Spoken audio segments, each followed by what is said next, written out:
We believe education should not be a privilege. Yeah. It should be a right. There should be no one left behind.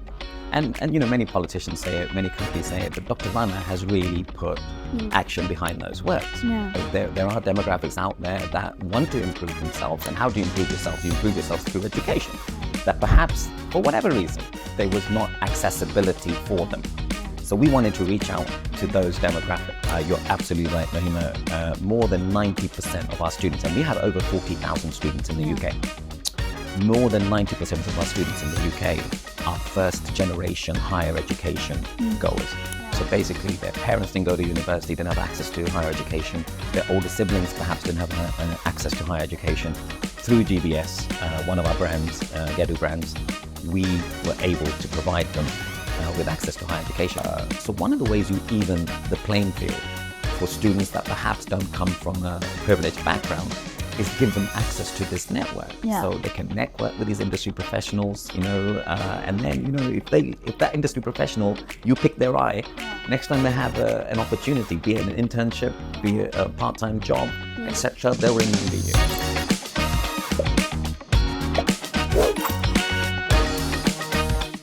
Welcome to another episode of MetaApply's ABC Podcast series, Abroad and Beyond Campus. Today we have a very special episode, one that I've been looking forward to for a long time, and it is about GEDU. And we are going to talk about all the products GEDU has, the colleges, the courses, everything related to it, and how it is changing lives through education. So to do that, we have a very special guest today, Mr. Raj Kapoor. Thank you so much for coming on the show. Thank you for having me. It's an honor and a pleasure for me to be here.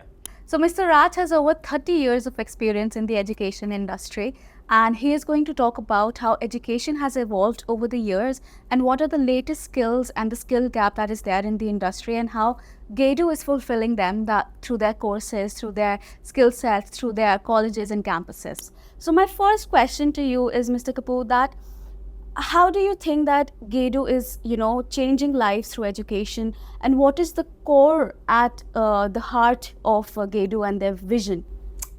Brilliant question to start with. I think if the best way for me to describe our core is if you go back to how we were born. We were born in 2010. And our leader, our visionary, our CEO, Dr. Rana, really knew how universities were made and who were the demographic that universities were recruiting. Yeah. Traditionally, if you go to the UK, Mahima, you can go to any UK campus and you will see the demographics of the students there. Yeah. Not stereotyping, but they tend to be 18, 19 years old. They tend to come from quite, if not privileged, certainly well-off backgrounds. Yeah. They've attended decent schools. Their parents themselves probably went to higher education, are working professionals, and now they want to carry on that legacy with having their offspring go to university as well. And then universities tend to market to those demographics. Yeah. So Dr. Rana said, look, I'm sure there's demographics out there that perhaps didn't come through this route that traditional universities wouldn't necessarily look at. Yeah. So we wanted to tap into that market. There are demographics out there that want to improve themselves. And how do you improve yourselves? You improve yourselves through education. Yeah. That perhaps, for whatever reason, there was not accessibility for them. Yeah. So we wanted to reach out to those demographics. So earlier when we were having a discussion, you said that I think more than 90% of students who are actually getting their education at GEDU, they are the first generation of actually, passing their higher education and going into college. And that's just a brilliant thing for them. So can you talk a little bit about that and their experiences as well? So certainly, and thanks for remembering that. That point goes back to our UK campuses. Currently, through GBS UK, we have 11 campuses spread through London, Birmingham, Manchester and Leeds. You're absolutely right, Mahima. More than 90% of our students, and we have over 40,000 students in the UK, more than 90% of our students in the UK are first generation higher education goers. So basically their parents didn't go to university, didn't have access to higher education. Their older siblings perhaps didn't have access to higher education. Through GBS, one of our brands, GEDU brands, we were able to provide them with access to higher education. Now, something I'd like to clarify here is not that we made any accommodations or special deals. They were qualified for these programs. So for example, if they, for whatever reason, life came in the way, they didn't finish high school, we provided pathways for them to finish the equivalent of high school. They were working full time, so we said you can't come to class from 9 o'clock to 6 o'clock. We understand that because you've got a living to make. We were offering classes at 6 p.m. We were offering classes at weekends. And then once they're ready, once they've completed high school, we were then offering them a foundation program so they have the requisite to join a university. And then again, offering these classes at a time that suited them. Very often it wasn't during the day because they were working. They had to put food on the table. And then once they have the academic qualifications to join a program through one of our partners, we would then bring the program to them in their town. So they couldn't travel to Leeds or to Canterbury, Christchurch or to Suffolk or to Bath. We were bringing the program to our campus in East London, West London, Birmingham, Leeds, Manchester, in their neighborhood. In their neighborhood, to giving them accessibility to higher education. One of the most beautiful things whenever I talk to you about GEDU is that they are bridging this gap between education and people. It's almost like that anybody who was not able to get the right and the prestigious education, because you once told me that the only thing that we compromised on was money, but never on the quality. And I think it goes back to our heart, to our vision, is that we believe education should not be a privilege. It should be a right. There should be no one left behind. And many politicians say it, many countries say it, but Dr. Rana has really put action behind those words. So going back to your first point about education making a difference to people's lives, if you look at a research, for example, World Economic Forum at the moment says there's a skills gap. Okay, what we're being taught in university and what employers want is a significant gap. And if you look at the World Education Forum report, today employers are looking for people that can have creative thinking, provide solutions to complex problems, problem-solving skills, cross-cultural skills, working in teams, all these soft skills that employers are looking for. I'm not stereotyping, but if you look at a traditional university today, and employers have complained about this very often, is yes, we're providing an education, but are we making graduates ready for the workplace? And then often there was that gap. So we wanted to not only make education accessible, but we wanted students to have a return on their investment. Here you're talking about people that, are working full time. It's a real sacrifice to then go to a higher education institution. You want it to be valuable. So we, in our programs, incorporate things that develop these skills that employers are looking for. So there's team building, they work in teams. We don't believe in exams necessarily.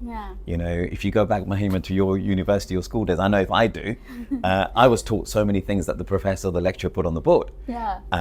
And I've never used that ever. Maslow's theory, Maslow's hierarchy of needs.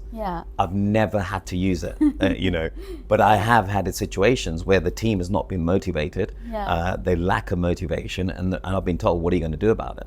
You've got to have those problem-solving skills. You'll be able to communicate with teams to find out, this is what I expected. This is where you're at. How do we get to where you need to be? So this is incorporated in our curriculum. And to your final point about, how do you keep costs low? We have a very slick model, that's for sure. We're very careful, we're very ethical. Yes, we pay people well, of course, but for us, our return on investment is to see someone change their lives rather than the money we make. So it's very much about investing our time in a meaningful education that means something, and it changes someone's life. That's our fulfillment. So like you were saying that there is a skill gap, and we know that in the popular courses that are coming up, AI is one of the things that people are really focusing on. Like software development was there, and now AI is a part of it. Is GEDU making sure that all the skill on all these new technologies that people need to learn, how is GEDU catering to that? Yeah, a brilliant question again. Look, whether you like it or not, technology is very much part of us. Okay. Yeah. Companies today are using technology to make some incredibly complex decisions. Be it research, be it analytical, be it extrapolating the future. Yeah. So whether you like it or not, technology is with us. So we do this in many ways. We stay current in situations, around the world. We keep a very close watch with industry. So for example, most of your the classes that you go to, pick any one of our campuses from Dubai to Malta to Miami, to Paris, to Heidelberg, to Brisbane. A lot of our faculty are made up of industry professionals. So if Mahima comes to one of our classes and is pursuing a bachelor's degree in business and one of your modules is marketing, for sure you'll have an academically qualified professor, and we need to have that for compliance reasons. But very often that professor is also a practitioner. So he or she during the day maybe is working for a huge marketing company. So they're current in industry, they know what's going on in the real world. So when they come to classes, not only are they academically qualified, but through the experiences in industry, they're able to give those examples. They're able to say, instead of saying, in a book, this is what we find. But they come in a marketing class and say, I had a creative brief from Coca-Cola. My budget was 2 million, etc. This is what Coca-Cola wanted. My team worked 24 hours to get this brief done. And then the day before we were supposed to deliver, they came back and changed their mind. And then, we had to work through them. And students love emotion. You keep yourself engaged in that. So you keep a classroom engaged that way. And so that's one of the ways we do that. Another way, of course, is we embrace guest speakers. So, so you're in a classroom in Dubai. You're taking human resources. Apart from the professor's skill set, he or she will also invite someone from industry and say, hey, we're covering compensation and benefits today, or someone, here's someone who's a senior partner of compensation benefits at Google or, ABC company, and they're going to come in and address the students. So, so this is how we stay current, and very often they also speak about technology that they're using and so on. This also has another side effect, Mahima, in that, when you bring industry professionals in the classroom, it also allows the student a chance to network. So, we bring guest speakers into the classroom. And so one of the ways you even the playing field for students that perhaps don't come from a privileged background is give them access to this network. So they can network with these industry professionals, and then, if that industry professional, you pick their eye, next time they have an opportunity, be it an internship, be it a part-time job, etc., they'll remember you. And it's a great way for you to gain experience as well and open opportunities for you. I think there are two things that I really got from here is that first, the books can be dated, but when the professors are coming, they get the latest knowledge, the latest, like you gave example, that there might be some kind of project that the professor or the guest speaker is working on. So the live examples from their life is something, it's like a gold in a gold mine. And then another thing is the networking thing, because it is extremely difficult to find the right partnerships, find the right networks. So when coming back to networking again, I've seen that GEDU is creating a buzz in the market. GEDU is there in all the events, in all major partnerships. Everybody wants to be a part of the franchise and the umbrella of GEDU. So how do you partner and you make sure that this is the right partnership, or this is the right step for your students? Look, when you have the ambition of wanting to make education accessible for everybody, and you want to walk the walk, you have to work very hard, and I'm delighted that I've got a team of 80 around the world that are superb and professionals in their field, and they share the same vision we do. Yeah. How this has changed, by the way, Mahim, allow me to Please. brag about this as well. At the beginning when we started just 3 years ago, there were many partners that were renowned in the field, and had years of experience, and they didn't want to talk to us at the beginning, but slowly but surely we persisted. Today we have more than 3,700 carefully chosen partners. Wow. And those same people that didn't want to talk to us before are now knocking on our door, wanting us to partner with them. So I think that kind of encapsulates how disruptive it's been. We want to make sure we deliver the message, who we are, what we do, how we teach, what options are available after you graduate. And if this fits the students' goals, then that's a great fit for them. If we don't, then that's absolutely fine. We wish them the very best, but we do not want to missell. We do not want to misconstrue. We don't want a student turning up to our campuses and being disillusioned, or, this was what I was looking for and so on. So you have to make sure your whole ecosystem is in place. And that's why it's so important for us. Yes, we want to be everywhere. Yes, it's important that we make education accessible, but we better choose our partners carefully so we have the ecosystem in place. Okay. So what is the future for GEDU like? Because I know that you're there in 12 countries. So USA, UK, Australia. So what are the other continents that we can see GEDU or campuses there? Again, we'd like to be everywhere. And I think you have to be everywhere if you're going to be true to your mission. But we do our due diligence. So we're choosing the locations very carefully. But few things, I'll give you a few hints that you can look forward to without giving too much away. So soon, in terms of B schools, you'll be hearing about a triple accredited opening soon. When I say triple accredited, it's a triple crown school. So that's AACSB, EQUIS, and AMBER accredited. So that's coming soon. And then, you'll also hear very soon about a venture into tertiary education and high schools, and again, a quality high school. And, this will be open in the Middle East and in India as well. Oh my God, that's amazing. That's actually brilliant, because there are so many students over here who actually are in dire need of good quality of education. And this is amazing if it's going to come soon. I'm really happy to hear that. So Mr. Raj, like you said that GEDU is all about changing lives through education. So can you talk about a little examples of people who were able to change their careers or were able to change their lives through maybe opting for a different degree or a different course? Oh, absolutely. When you've got 50,000 students around the world, it's very easy. So part of this, I think, is related to some of the questions you asked me earlier, Mahima. So, you mentioned technology. And one of the things you cannot avoid today is technology. So if you go back to students, and some of our students, they may have started life earlier in a particular field, in a particular career.